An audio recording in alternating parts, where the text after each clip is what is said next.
আলহামদুলিল্লাহ ওয়া শুকরুলিল্লাহ ওয়াসসালাতু ওয়াসসালামু আলা রাসূলিল্লাহ আম্মা বা'দ। ইয়া আইয়ুহাল হাযিরুন, দেশ প্রবাস এবং কাছে দূরে যে যেখান থেকে দেখছেন সবাইকে আন্তরিক মোবারকবাদ। আবারও সালাম, আসসালামু আলাইকুম ওয়া রাহমাতুল্লাহ। আল্লাহ পাকের দরবারে শুকরিয়া আদায় করি যে রব্বুল আলামিন আমাদেরকে এই শাওয়াল মাসের মধ্যে ফিলিস্তিনের যে যুদ্ধ হচ্ছে, আল্লাহ রাব্বুল আলামিন বাংলাদেশকে বিভিন্ন নির্যাতন অত্যাচার থেকে মুক্ত রেখে আল্লাহ রাব্বুল আলামিন আমাদেরকে শান্তিতে বসবাস করার যে তৌফিক দান করেছেন, শুকরিয়া আদায় করি আলহামদুলিল্লাহ। আসলে এই ফিলিস্তিন সম্পর্কে আমাদের বর্তমান করণীয় কি এবং কর্তব্য কি, এই বিষয়ে আপনাদের সম্মুখে কিছু আলোচনা করব কোরআন এবং হাদিস থেকে। আল্লাহ রাব্বুল আলামিন এই কোরআনের মধ্যে আমাদেরকে মুসলমান জাতিকে যখন বিশ্বের মধ্যে যখন যুদ্ধ হবে, বিশ্বের মধ্যে যখন অশান্তি সৃষ্টি হবে, মুসলমানের উপরে যখন বিভিন্ন দিক থেকে যখন তাদের উপর আক্রমণ নির্যাতন যখন আসবেন, তখন অন্যান্য মুসলমানদের কি কর্তব্য, কি করণীয়, সেই সম্পর্কে আল্লাহ রাব্বুল আলামিন কি বলেছেন। আল্লাহ রাব্বুল আলামিন বলেছেন, আল্লাযীনা আমানু ইউকাতিলুনা ফি সাবিলিল্লাহ, হে ঈমানদাররা যারা ঈমান গ্রহণ করেছো, আল্লাযীনা ইউকাতিলুনা ফি সাবিলিল্লাহ, তোমরা আল্লাহর পথে জিহাদ করো।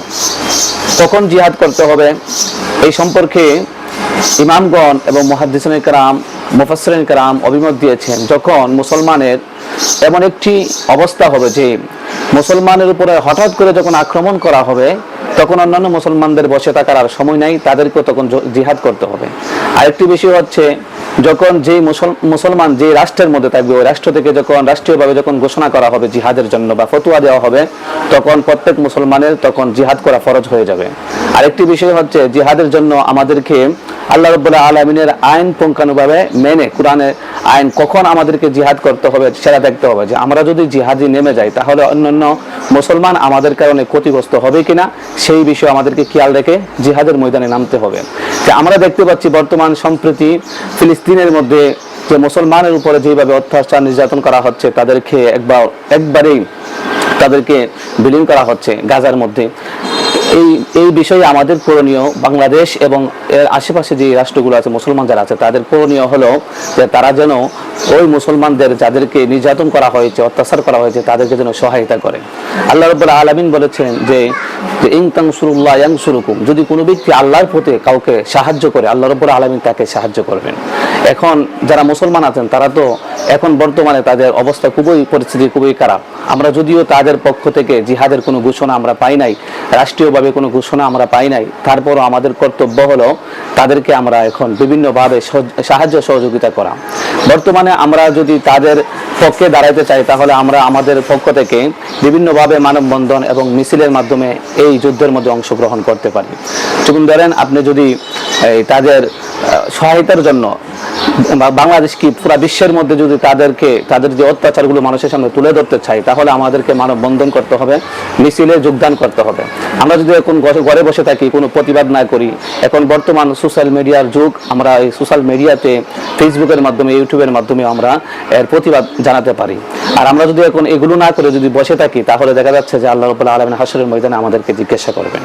এই কারণে কোরআনে বলা হয়েছে যে আল্লাযীনা আমানু ইউকাতিলুনা ফি সাবিলিল্লাহি ওয়াল্লাযীনা কাফারু ইউকাতিলুনা ফি সাবিলিত তাগুত, যারা কাফের যারা আছেন, যারা ইহুদি নাসারা খ্রিস্টান, যারা অমুসলমান, তারা তাগুতের পথে, আল্লাহর দুশমনদের পথে তারা যুদ্ধ করে।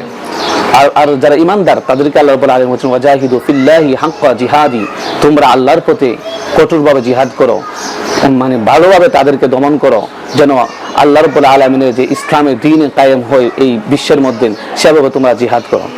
এই কারণে আমাদেরকে বর্তমান পরিস্থিতি অনুযায়ী আমরা প্রত্যেক মুসলমান তার অবস্থান থেকে প্রতিবাদ করতে হবে। প্রতিবাদগুলোর কয়েকটা নমুনা আপনাদেরকে আমি বলে দিচ্ছি। যেমন আমাদের যে পণ্যগুলো আছে, ইসরায়েলের যে পণ্যগুলো আছে, ওই পণ্যগুলোকে আমাদেরকে বয়কট করতে হবে এবং ইসরায়েলের যে কাজের মধ্যে তারা সহযোগিতা পাবে, যে কাজের মাধ্যমে তারা শক্তিমান হবে, ওই কাজগুলোকে বয়কট করে, বর্জন করে আমাদেরকে তাদের করতে হবে, ফিলিস্তিনের সহায়তা করতে হবে। আরেকটি বিষয় হচ্ছে, বর্তমানে ফিলিস্তিনের পক্ষ থেকে বিভিন্ন জায়গাতে মানববন্ধন হচ্ছে, মিছিল হচ্ছে। আমাদের প্রত্যেকটি মুসলমানের কর্তব্য হলো দল নির্বিশেষে কোনো দল নিয়ে এখানে কোনো কথা বলা যাবে না। প্রত্যেকেই তার ইমানি দায়িত্ব হিসেবে এই মানববন্ধন এবং প্রত্যেকটি মিছিলের মধ্যে অংশগ্রহণ করে তাদেরকে সাহায্য সহযোগিতা করা। তাহলে আল্লাহ বলেছে ইন তানসুরুল্লাহ ইয়ানসুরকুম, তোমরা যদি আল্লাহর পথে মানুষকে সাহায্য সহযোগিতা করো, আল্লাহ রাব্বুল আলামিন তোমাদেরকে সহযোগিতা করবে। ওয়া সাব্বিত আকদামাকুম, এবং তোমাদের যেই পা, তোমাদের যে ভিত্তি, এটা আল্লাহ মজবুত করে দিবেন। যদি আল্লাহর পথে তোমরা ভালোভাবে যদি তোমরা জিহাদ করতে পারো, ভালোভাবে যদি তোমরা আল্লাহর পথে চলতে পারো, আল্লাহ যেন আমাদের সবাইকে যেন সেই তৌফিক দান করে। সবাই বলেন আমিন। ওয়া আখিরু দাওয়ানা আলহামদুলিল্লাহি রাব্বিল আলামিন।